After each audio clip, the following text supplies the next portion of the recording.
আসসালামু আলাইকুম ওয়া রাহমাতুল্লাহি ওয়া বারাকাতুহু। নাহমাদুহু ওয়া নুসাল্লি আলা রাসূলিহিন নাবিয়্যিল কারীম। প্রিয় দর্শক শ্রোতা, দেশ কিংবা বিদেশ যে যেখান থেকে আমাদের আজকের এই রাহাবার টিভি 24 আয়োজিত আলোকিত জীবন অনুষ্ঠানটি দেখছেন, আপনাদের সকলকে শুভেচ্ছা ও অভিনন্দন জানিয়ে শুরু করছি আমাদের আজকের আলোকিত জীবন অনুষ্ঠান। প্রিয় দর্শক শ্রোতা, আজকে অত্যন্ত গুরুত্বপূর্ণ একটি বিষয় আমরা নির্ধারণ করেছি। যেসব কারণে জীবিকার বরকত নষ্ট হয়, আজকের এই বিষয়ে আলোকপাত করার জন্য আমাদের স্টুডিওতে উপস্থিত হয়েছেন বিশিষ্ট ইসলামী চিন্তাবিদ, টঙ্গী বাইতুল্লাহ জামে মসজিদের সম্মানিত খতিব জনাব হাফেজ হজরত মাওলানা মুফতি সাইদুল ইসলাম বিক্রমপুরী হাফিজাহুল্লাহ। চলুন আমরা তাকে আপনাদের সাথে পরিচয় করে দিই। আসসালামু আলাইকুম রহমতুল্লাহি ওবরাকাতু। ওয়ালাইকুম আসসালাম রহমতুল্লাহ বারাকাত। প্রিয় দর্শক শ্রোতা, আমরা আর কথা না বাড়িয়ে আমরা আমাদের আজকের আলোকিত বিষয়ের উপর আলোকপাত করার জন্য আমাদের অতিথির কাছে চলে যাব। এর আগে আপনাদেরকে অনুরোধ করব যে যেখান থেকে অনুষ্ঠানটি দেখছেন এবং পরবর্তীতে ইউটিউব এবং আমাদের ফেসবুক পেজে অনুষ্ঠানটি দেখবেন, আপনারা দাওয়াতের নিয়তে আমাদের এই অনুষ্ঠানটি শেয়ার করে দিবেন। জি হজরত, আজকের এই গুরুত্বপূর্ণ বিষয়ে আলোকপাত করার জন্য আপনাকে সবিনয় অনুরোধ করছি। জাযাকাল্লাহ। নাহমাদুহু ওয়া নুসাল্লি আলা রাসূলিহিল কারীম, আম্মা বাদ। ফাউযু বিল্লাহি মিনাশ শাইতানির রাজীম। বিসমিল্লাহির রহমানির রহিম। যুয়্যিনা লিন-নাসি হুব্বুশ শাহাওয়াতি মিনান নিসাই ওয়াল বানিনা ওয়াল কানাতিরিল মুকানতারাহ ইলা আখিরিল আয়াহ। আলহামদুলিল্লাহ, রাহবার টিভি 24 কর্তৃক আয়োজিত আলোকিত জীবন অনুষ্ঠানে ঠিক এই মুহূর্তে অত্যন্ত গুরুত্বপূর্ণ এবং জীবন ঘনিষ্ঠ একটি বিষয় নির্বাচন করে আলোচনার জন্য সুন্দর একটি আয়োজন করা হয়েছে। দিন প্রচার প্রসারে বিশ্বব্যাপী আল্লাহ রাব্বুল আলামিনের কাছে আমি শুকর আদায় করছি যে এমন মহতী এবং বরকতময় এক অনুষ্ঠানে আলোচনার জন্য আমি উপস্থিত হতে পেরেছি। আলহামদুলিল্লাহ, কৃতজ্ঞতা জ্ঞাপন করছি রাহবার টিভি কর্তৃপক্ষকে, যারা এত সুন্দর আয়োজনের মাধ্যমে দিন প্রচারের জন্য আমাদেরকে সুযোগ করে দিয়েছেন। আল্লাহ তাআলা তাদেরকে উত্তম বিনিময় দান করুন। আর যার কথা না বললেই নয়, যার সঞ্চালনায় আজকের এত সুন্দর আয়োজন, এত সুন্দর অনুষ্ঠান এবং চমৎকার একটি বিষয়, জীবন ঘনিষ্ঠ একটি বিষয়। আজকে যিনি উপস্থাপনায় রয়েছেন, বাংলাদেশের অত্যন্ত সুপরিচিত একজন ব্যক্তিত্ব এবং উপস্থাপক, মিডিয়া ব্যক্তিত্ব মাওলানা শফিকুল ইসলাম হাফিজাহুল্লাহ। আল্লাহ তাআলা তাকে জাযা খায়ের দান করুন। আজকে যে বিষয়টি সঞ্চালকের পক্ষ থেকে আলোচনার জন্য নির্বাচন করা হয়েছে, সেটি হচ্ছে যেসব কারণে আমাদের জীবনের জীবিকার বরকতগুলো আমরা নষ্ট করে দেই। আল্লাহ তাআলা তো আমাদের জন্য বরকত বরাদ্দ দিয়েছেন, কিন্তু আমাদের কর্মের কারণে আমরা সেই বরকতগুলো আমরা নষ্ট করে দেই। যত আযাব গজব, আসমানি বালা মুসিবত, জমিনি বালা মুসিবত, হাওয়াই বালি মুসিবত যা কিছু আছে, আমাদের পেরেশানি, দুঃখ, দুর্দশা সবগুলো মূলত আমাদের হাতের কামাই। কোরআনে কারীমের মধ্যেও সে কথা আল্লাহ বলেছেন, "যহারাল ফাসাদু ফিল বাররি ওয়াল বাহরি বিমা কাসাবাত আইদিন নাস।" আল্লাহ বলেন যে তোমাদের এই হাতের কামাই এই সবগুলো। জমিনে, স্থলে, জলে, স্থলে যেই এই ফাসাদগুলো হয়, বিশৃঙ্খলাগুলো হয়, যে বা মুসিবতগুলো ঘটে, যে অনাবৃষ্টি হয়, এত গরমের তাপ, এগুলো সব আমাদের হাতের কামাই, গুনাহের কারণে। তো এই গুনাহের কারণে আমাদের আসলে এই জিনিসগুলো নষ্ট হয়ে যায়। আর আল্লাহ সুবহানাহু ওয়া তাআলা কোরআনে কারীমের মধ্যে আরেক জায়গায় বলেছেন, "যুয়িনা লিন-নাস", মানুষের জন্য সুশোভিত করে দেওয়া হয়েছে, সজ্জিত করে দেওয়া হয়েছে হুব্বুশ শাহাওয়াতি, তার প্রবৃত্তির যেই মোহ, এই ভালোবাসাটাকে। দুনিয়ার সমস্ত স্বর্ণ, রূপা, ঘোড়া, বা বালা কি বলে ধন সম্পদ দিয়ে আল্লাহ রাব্বুল আলামিন নারী, গাড়ি দিয়ে তাদের এই লোভনীয় যেই শোভনীয় যে বিষয়গুলো আছে, এগুলো মানুষের জন্য সাজানো হয়েছে। কোরআনে কারীমের মধ্যে অন্যত্র আল্লাহ বলেছেন, "আল মালু ওয়াল বানুনা যিনাতুল হায়াতিদ দুনিয়া", যে সন্তান, সন্ততি, বাড়ি, গাড়ি, ধন, সম্পদ, বালাখানা যা কিছু আছে, এগুলো সব হচ্ছে এই দুনিয়ার সৌন্দর্য, শোভা। তো এইজন্য আল্লাহ বলেছেন, "যালিকা মাতাউল হায়াতিদ দুনিয়া", তুমি যা কিছু করো, যা কিছু কামাই করো, এই দুনিয়া, এগুলো হলো পার্থিব জীবনের একটা উপভোগ বিষয়। আল্লাহ তাআলা একটা কথা বলে দিয়েছেন, "আল্লাহু ইনদাহু হুসনুল মাআব", আল্লাহ বলেন যে দুনিয়া তো দুনিয়াই থেকে যাবে, কিন্তু তোমার উত্তম আবাসস্থল হবে, সবচাইতে দামি এবং চমৎকার আবাসস্থল হবে মহান রব্বুল আলামিনের কাছে। আল্লাহ রাব্বুল আলামিন আরেক জায়গায় বলেছেন যে আল মাল ওয়াল বানুনা যিনাতুল হায়াতিদ দুনিয়া ওয়াল বাকিয়াতুস সালিহাতু খায়রুন ইনদা রাব্বিকা সাওয়াবান ওয়া খায়রুন আমালা। যে আল্লাহ পাকের কাছে যা আছে এগুলো হচ্ছে আকাঙ্ক্ষার দিক থেকে, প্রত্যাশার দিক থেকে, অর্জনের দিক থেকে, পাওয়ার দিক থেকে আল্লাহর কাছে তুমি পরকালে যা পাবে এটা হচ্ছে সবচেয়ে দামি এবং শ্রেষ্ঠ।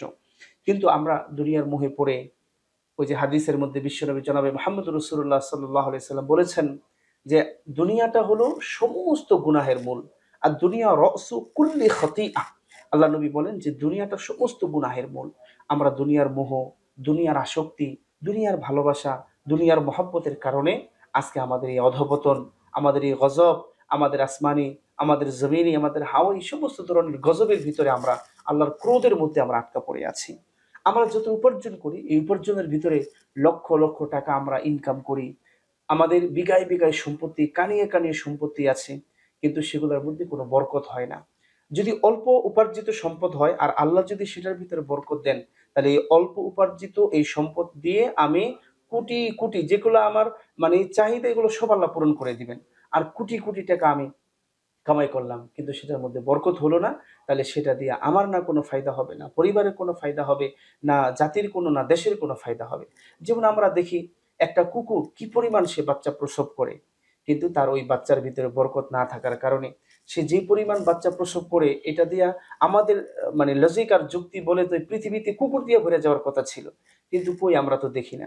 যে পরিমাণ দৈনন্দিন জীবনে আমরা আমাদের গরুকে জবাই করতেছি এবং আমাদের প্রয়োজন মিটাচ্ছি, যে এটার ভিতরে যদি ওই পরিমাণ বরকত না থাকতো, তাহলে এই পরিমাণ সাপোর্ট দেওয়া দেশ বিদেশ পুরা পৃথিবী জুড়ে দৈনন্দিন যেই পরিমাণ গরু জবাই করা হয়, খাসি জবাই করা হয়, যে পরিমাণ মুরগি জবাই করা হয়, এগুলো বরকত থাকার কারণে এটার ভিতরে কোনো সংকট পড়ে নাই। আর কুকুরের জীবনে বরকত না থাকার কারণে তার বৃদ্ধি বেশি হওয়ার পরেও তার ওইটার ওইরকম আমরা দেখতে পাচ্ছি না সমাজের মধ্যে। তো বরকতটা হচ্ছে এমন জিনিস, প্রত্যেকটা ক্ষেত্রে আল্লাহ পাকের সেই নির্ধারিত প্রদত্ত বরকত আমাদের জীবনে দরকার। এই বরকত কি কারণে মূলত নষ্ট হয় আমরা অনেকে এটা জানি না। মূলত আজকের এই আয়োজন আমাদের ওই বিষয়ে সতর্ক করা যে আমরা হাড়ভাঙ্গা মেহনত করে এই প্রচন্ড গরমের ভিতরে শিক্ষা প্রতিষ্ঠান সব মানে সরকারিভাবে ছুটি, কিন্তু শ্রমিকদের কোনো ছুটি নাই। প্রচন্ড রোদ, ঝড়, তুফান, বৃষ্টি, এমনকি ভূমিকম্প হলেও আমরা দেখেছি যে কোনো ফ্যাক্টরি বন্ধ হয় না। যে একজন শ্রমিক সে সকাল থেকে তার ৮ ঘন্টা, ১২ ঘন্টা, ১৭ ঘন্টা যে ডিউটি সে কামাই করতেছে, কেন? তার ওই জীবিকার সন্ধানে। কিন্তু এই জীবিকা এত কষ্ট করে কামাই করার পরে মুমিনের জীবনে যদি বরকত না থাকে, বরকত নষ্ট হয়ে যায়, তাহলে তার ব্যর্থতা ছাড়া আর কিছুই হবে না। আজকে আমরা এই আলোচনার মাধ্যমে আপনাদেরকে আমরা যে বিষয়টা জানবো, দেশ এবং বিদেশ থেকে আমরা আপনাদেরকে জানাতে চাচ্ছি, যারা দেখছেন কাছে এবং দূরে থেকে, এখন অথবা পরবর্তীতে যারা দেখবেন, আমরা আজকে ওই বিষয়গুলো আপনাদের সামনে সংক্ষিপ্ত আকারে, সংক্ষিপ্ত সময়ে তুলে ধরবো, যেই বিষয়গুলোর কারণে আমরা আমাদের জীবনে বরকত পাচ্ছি না। না পারিবারিক জীবনে, না ব্যক্তি জীবনে, না সাংসারিক জীবনে, না আন্তর্জাতিক জীবনে, না রাজনৈতিক জীবনে, না অর্থনৈতিক জীবনে, কোনো জায়গায় আমাদের বরকত নেই, পেরেশানি, হাই হুতাশ, অভাব, অনটন এগুলো আমাদের চলে। তো তন্মধ্যে প্রথম যে কারণটা সেটা হচ্ছে পাপাচার। আমরা আমাদের পাপাচারের কারণে, গুনাহের কারণে আমরা আমাদের জীবনের যত ধরনের বরকত আছে এই বরকত আমরা নষ্ট করে দিচ্ছি। কোরআনে কারিমে এর দলিল রয়েছে, আল্লাহ সুবহানাহু ওয়া তাআলা বলেছেন ফাকুল্লান আখাযনা বিযামবি। আল্লাহ রাব্বুল আলামিন প্রত্যেককে তিনি বলেন আমি সবাইকে তার গুনাহের কারণে আমি পাকড়াও করব।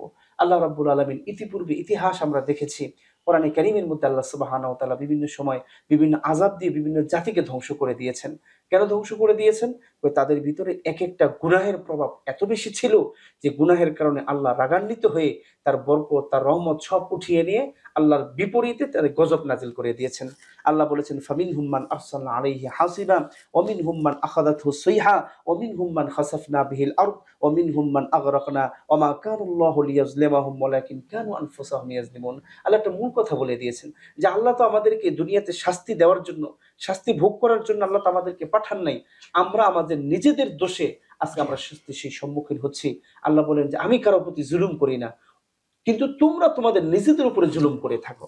যার কারণে আল্লাহ কখনো বজ্রপাত দিয়ে, কখনো ভূমিধস দিয়ে, কখনো পানিতে ডুবিয়ে, এভাবে আল্লাহ রাব্বুল আলামিন বিভিন্ন আযাব দিয়ে ধ্বংস করে দিয়েছেন।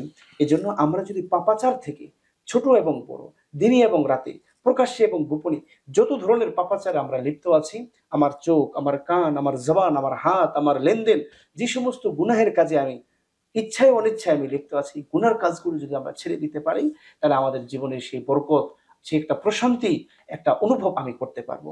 আমার অল্প আয়ে আমার জীবনের সমস্ত চাহিদা মিটে যাবে। আমরা দেখেছি অনেক বড় বড় সম্পদশালীরা অনেক কোটি কোটি টাকা কামাই করে, তাদের দৈনন্দিন ইনকাম, আর একজন শ্রমিক সে মাসিক ইনকাম করে, কিন্তু দৈনন্দিন জীবনে ইনকাম করেও আমরা দেখতে পেয়েছি জীবনে সেই শান্তি, একটা প্রশান্তি যে অনুভব, এটা তার জীবনে নাই, তার পারিবারিক জীবনে নাই, ব্যক্তি জীবনে নাই, অর্থনৈতিক জীবনে নাই। একটা পেরেশানি, লক্ষ লক্ষ কোটি টাকা কামানোর পরেও মাস শেষে তার একটা হতাশা, তার আরো দরকার, তারও আরো চাহিদা পূরণ হওয়া বাকি আছে, এগুলো আমরা তার দেখতে পেয়েছি। কিন্তু একজন শ্রমিক, না, তার দৈনন্দিন ইনকাম হলো ৫০০ টাকা বা ৮০০ টাকা, তার বড় সড়ো কোনো রোগ নাই, তার ঘরে না খেয়ে আছে এরকম না, শান্তির ঘুম হয়। শান্তির কোনো কমতি নেই, একটা প্রশান্তি জি। তার ভিতর আমরা দেখতে পাই। যে তার চেহারার ভিতরে একটা ভাব, আর কুটিপতি চেহারার ভিতরে একটা পেরেশানি, তার আরো চাই, আরো চাই, আরো চাই। এই যে একটা চাহিদা, আমাদের হাদিসের ভিতরে আমরা আমাদের নবীর সেই বাণীটা দেখতে পাই যে মানুষের তো এত চাহিদা, তার পেট এত বড়, এত বড়, যে যতক্ষণ পর্যন্ত মাটি দিয়ে তার উদরকে হুম। পূর্তি করা না হবে, ভরা না হবে, ততক্ষণ পর্যন্ত তার চাহিদা শেষ হবে না। আর তাকে যদি আল্লাহ তাআলা একটা মাঠ ভর্তি একটা স্বর্ণের একটা জমি তাকে দেয়, সে বলবে আমার আল্লাহ আরেকটা হইলে আমার ভালো হইতো। আরেকটা যদি দেয়, সে বলবে আরেকটা হইলে ভালো হইতো। তখন আল্লাহ বলবেন যে যতক্ষণ পর্যন্ত এর পেটটাকে মাটি দিয়ে তার বপন উদর ভর্তি না করা হবে, ততক্ষণ পর্যন্ত চাহিদা শেষ হবে না। আমরা তো এত লোভী। জি। তো এইজন্য এই কামাই করতে গিয়ে আমরা যে পাপগুলো করে থাকি, হারাম, হালাল, আমরা এগুলোকে একাকার করে একটা মিশ্রণ ঘটিয়ে ফেলি।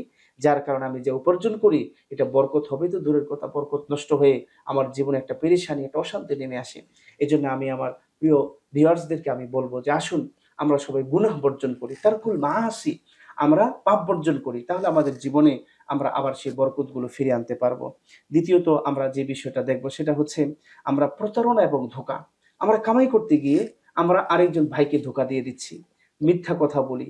তার সাথে প্রতারণার ছলে আমি নিজের পকেটকে ভারী করার জন্য আরেক ভাইয়ের পকেটকে খালি করে দিচ্ছি।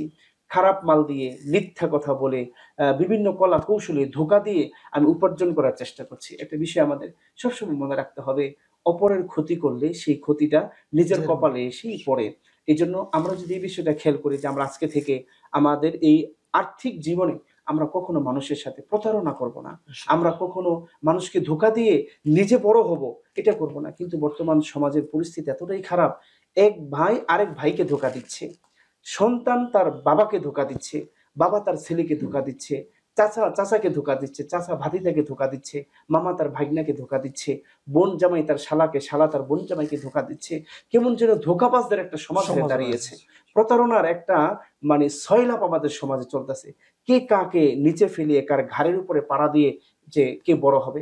আমরা দেখতে পাই মালিকের কাজ করে, মালিকের এই ষড়যন্ত্র করে, মালিকের ঘাড়ের উপরে পাড়া দিয়ে শ্রমিক আজকে বড় হয়ে যাচ্ছে। শ্রমিক একসময় বস হয়ে যাচ্ছে, বসকে শ্রমিক বানিয়ে দিচ্ছে। এই যে ধাপগুলো, এগুলোর কারণে আমি হয়তো সাময়িক সময়ের জন্য ভালো থাকতে পারবো, কিন্তু প্রকৃতপক্ষে আসলে আমি ভালো থাকতে পারবো না। এজন্য আমাদের উচিত হবে ধোঁকা এবং প্রতারণা যেটা, এটাকে বর্জন করা। এরপরে আমি সংক্ষিপ্তভাবে আর ২-১ টা কথা বলব। সেটা হচ্ছে আমরা অনেক সময় মিথ্যা কসম খেয়ে বলি। আমার কাছে একটা পণ্য আছে, আমি জানি এটার কোয়ালিটি ভালো না, এটা খারাপ, কিন্তু আমি কেবল কসম খেয়ে আমি বলে দেই। অথবা এটার দাম আছে ৳৫, আমি কসম খেয়ে বলি আমার এটার দাম পড়ছে হলো ৳১০। এইভাবে আমি কাস্টমার কাছ থেকে বেশি নেই। এই যে বারবার কসম, এগুলোর কারণে জীবনের বরকত নষ্ট হয়। এরপরে আমাদের বর্তমান সমাজে যেটা আরো মারাত্মক বিধি, সেটা হচ্ছে সুদের আদান-প্রদান।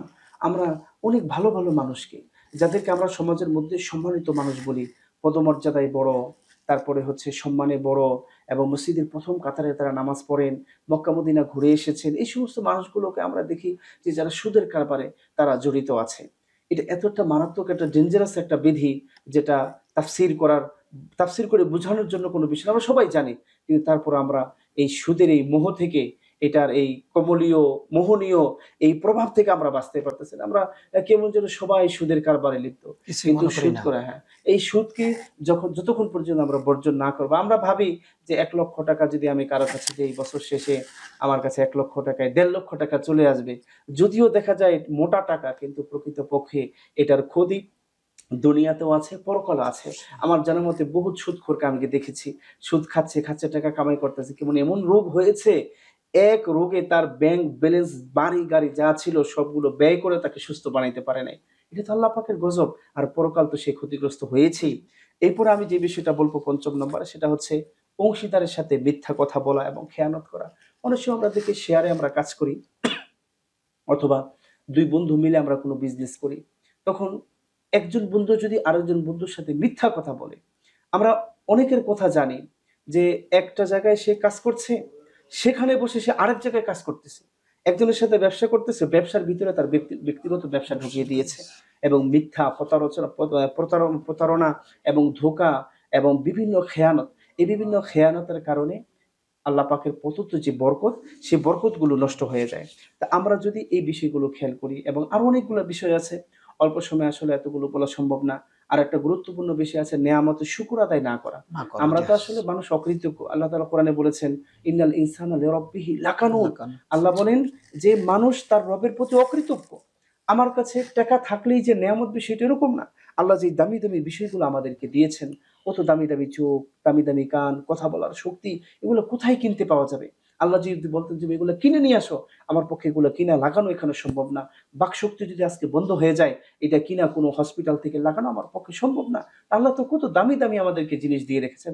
যা উপার্জিত হয় হালালভাবে, আমরা যদি সেটার নেয়ামতের কদর করতে পারি। আল্লাহ তো ওয়াদা দিয়েছেন, লাইন শাকারতুম লাযিদান্নাকুম, বান্দা শুকর আদায় করো, আমি অবশ্যই, অবশ্যই তোমার নেয়ামতকে বাড়িয়ে দিব।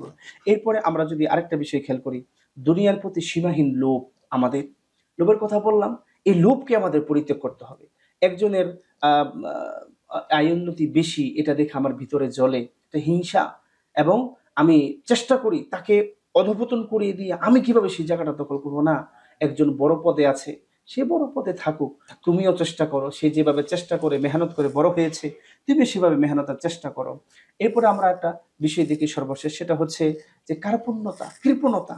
আমরা অনেক সময় দান করতে চাই না। অথচ হাদিসের ভিতরে এসেছে যে দান করলে তোমার ওই যে অর্জিত সম্পদ, এটা তো আল্লাহ আরো বাড়িয়ে দিবেন। তারা দিবে। যেমন জাকাতের ব্যাপারে আমরা, জাকাত মানেই হলো বৃদ্ধি হওয়া। অথচ আমরা থেকে জাকাত মানে মানুষকে দেওয়া। আল্লাহ বলে জাকাত মানেই হলো তোমার সম্পদ বৃদ্ধি পাওয়া। আর আমাদের চিন্তায় ঢুকছে জাকাত মানে সম্পদ কমা। এজন্য অনেক ধনী মানুষকে আমরা জাকাত দিতে দেখি না। আমরা যদি এই বিষয়গুলো খেয়াল করি, আরেকটা বিষয় আমরা দেখতে পাই, যার যত টাকা পয়সা আছে তার তত অপচয় আর অপব্যয় আমরা দেখতে অপবিত্র। পাই। গাড়ি লাগবে একটা, গাড়ি কিনে রেখেছে ৩ টা। মোবাইল লাগবে একটা, মোবাইল ব্যবহার করছে ৫ টা। ড্রেস লাগবে একটা, ড্রেস কিনে যা পছন্দ হয় তাই কিনতে থাকে। এই যে অপচয়, অপব্যয়, এগুলো আল্লাহ রাব্বুল আলামিন কোরআনে হাকিমের মধ্যে সম্পূর্ণ নিষেধ করেছেন। আল্লাহ বলেছেন, ইন্নাল্লাহা লা ইউহিব্বুল মুসরিফিন ওয়া লা তুসরিফু। খাও এবং পান করো, কিন্তু সাবধান। কুলু ওয়াশরাবু ওয়া লা তুসরিফু। কিন্তু অপব্যয় করো না। তোমার যতটুকু চাহিদা তুমি সেতটুকু করো। তোমার যা করা দরকার সেটা করো, কিন্তু অপচয় করিও না। তো এই অপচয় করার কারণে আল্লাহ তাআলার যে বরকত, এগুলো নষ্ট হয়। এই যে কারণগুলো আমি এতক্ষণ পর্যন্ত বললাম, আর অনেকগুলো কারণ রয়েছে। আমরা যদি এই কারণগুলো থেকে আমি যদি আমার নিজেকে বাঁচিয়ে রাখতে পারি, তাহলে আমার অল্প আয়ে, অল্প উপার্জনে আমার জীবনের সমস্ত চাহিদা, ব্যক্তি জীবনে, পারিবারিক জীবনে, সন্তানদের জীবনে, পরিবার পরিজনের জীবনে, এবং সামাজিক, রাষ্ট্রীয়, অর্থনৈতিক, আন্তর্জাতিক জীবনে আমার যত চাহিদা আছে, আমার অল্প আয়ে, অল্প উপার্জনে আমার সমস্ত চাহিদা পূরণ হয়ে যাবে। আল্লাহ যদি অল্প আয়ে আমার সব চাহিদা পূরণ করে দেন, তাহলে আমার বেশি চাহিদা করে লাভ কি? আমার বেশি উপার্জন করে লাভ কি? আমরা আমাদের আকাবির বুজুর্গদের জীবনে দেখেছি যে তারা হায়াত পেয়েছেন কম। অল্প হায়াতে এত কিতাব লিখেছেন যে তার জীবনের, মানে হায়াতের সংখ্যার চেয়ে তার কিতাবের সংখ্যা হয়ে সংখ্যা গেছে বেশি। বেশি। এবং তারা ওই যে দুনিয়ার জন্য এত সীমাহীন লোভ তাদের ছিল না। তাদের সমস্ত প্রয়োজন আল্লাহ পূরণ করে দিয়েছেন। ঠিক তেমনি ভাবে আমরা যদি আমাদের জীবনটাকে এভাবে সাজাইতে পারি যে আমরা বরকত নষ্ট হয় এগুলো কোনো কিছুই আমি জীবনে করব না। প্রকাশ্যেও না, গোপনেও না, রাতেও না, দিনেও না। তাহলে আমার জীবনে অল্প আয়ের যে অল্প উপার্জনে আয়ে আমার যেই বরকত, এগুলা যদি আমি প্রাপ্ত হয়ে যায়, জীবনের অনেক চাহিদা আল্লাহ পূরণ করে দিবেন। তা আমি আর কথা না বলে, আমি আমার দেশ এবং বিদেশ থেকে যে সমস্ত প্রিয় ভিউয়ার্সরা আজকে আমাদের আলোচনা শুনছেন অথবা দেখবেন, আমি সকলের কাছে আরজ করব যে বিশেষ করে আমার প্রবাসী ভাই যারা আছেন, যারা অক্লান্ত পরিশ্রম করে মাতৃভূমির মায়া ত্যাগ করে প্রবাসে পড়ে আছেন, অবশ্যই আপনারা উপার্জন করবেন। আপনাদের মাধ্যমেই আমাদের দেশের অর্থনৈতিক বিষয়টা চাঙ্গা থাকে। তবে খুব সাবধানতা অবলম্বন করতে হবে। রিজিকের মালিক হচ্ছেন আল্লাহ, বরকতের মালিক আল্লাহ, রিজিক ছিনিয়ে নেওয়ার মালিক আল্লাহ, বরকত নষ্ট করে দেওয়ার মালিকও আল্লাহ। এই জন্য আমরা এমন কোনো কাজ করব না যার কারণে আল্লাহ তাআলা আমার জীবনের বরকত নষ্ট করে দেন, আমার জীবনকে সংকীর্ণতার মধ্যে ফেলিয়ে দেন, তাহলে এই দুনিয়া হওয়াটা হবে আমার জন্য পেরেশানির কারণ, আর পরকালে তো আমি ক্ষতিগ্রস্ত হব। খসিরুদ দুনিয়া ওয়াল আখিরা, দুনিয়া এবং আখিরাত আমার উভয়টাই নষ্ট হয়ে যাবে। এজন্য আমরা সবাই আজকের আলোচনার মাধ্যমে আমরা চেষ্টা করব এই বর্জনীয় বিষয়গুলো থেকে নিজেকে বাঁচিয়ে রাখতে। সবসময় হালালের সাথে, হালাল উপার্জনের সাথে আমরা লেগে থাকার চেষ্টা করব। হারাম থেকে বেঁচে থাকার সর্বাত্মক জীবন দিয়ে চেষ্টা করব। আমাদের এক বুজুর্গ বলেছেন যে, তুমি যদি নেকের কাজ করতে নাই পারো, তাহলে অন্তত গুনাহের কাজ করিও না, তারপরে তুমি বেঁচে যাবা। এজন্য অল্প উপার্জন, সেটা হালাল হোক, বেশি উপার্জন খেতে গিয়ে আমার যাতে হারাম মিশ্রিত না হয়, তাহলে আমার কোনো ইবাদত বন্দেগী আল্লাহর কাছে কবুল হবে না, আমার দোয়াও কবুল হবে না। আসুন আমরা সবাই সচেতন হই এবং এই বিষয়ে আমল করার জন্য সর্বাত্মক চেষ্টা করি। ওয়া আখির দাওয়ানা আনিল হামদুলিল্লাহি রাব্বিল আলামিন। জাযাকাল্লাহ হায়াকাল্লাহ। আমিন। প্রিয় দর্শক শ্রোতা, আপনারা এতক্ষণ শুনছিলেন রাহাবার টিভি 24 আয়োজিত আলোকিত জীবন অনুষ্ঠানে গুরুত্বপূর্ণ একটি বিষয় নিয়ে হযরত আলোচনা করেছেন। কোরআন হাদিসের আলোকে গুরুত্বপূর্ণ আলোচনা করেছেন, যে সকল কারণে জীবিকার বরকত নষ্ট হয়। আসুন আমরা এর উপর আমল করি, আমরা জীবনে শান্তি নিয়ে আসি। পরিশেষে বলবো, আমরা যে যে অবস্থা থাকি না কেন, আল্লাহ পাকের শুকরিয়া আদায় করব। আপনাদের সকলের সুস্বাস্থ্য কামনা করে রাহাবার টিভি 24 আয়োজিত আলোকিত জীবন অনুষ্ঠান এখানে শেষ করছি। আসসালামু আলাইকুম ওয়া রাহমাতুল্লাহি ওয়া বারাকাতুহু।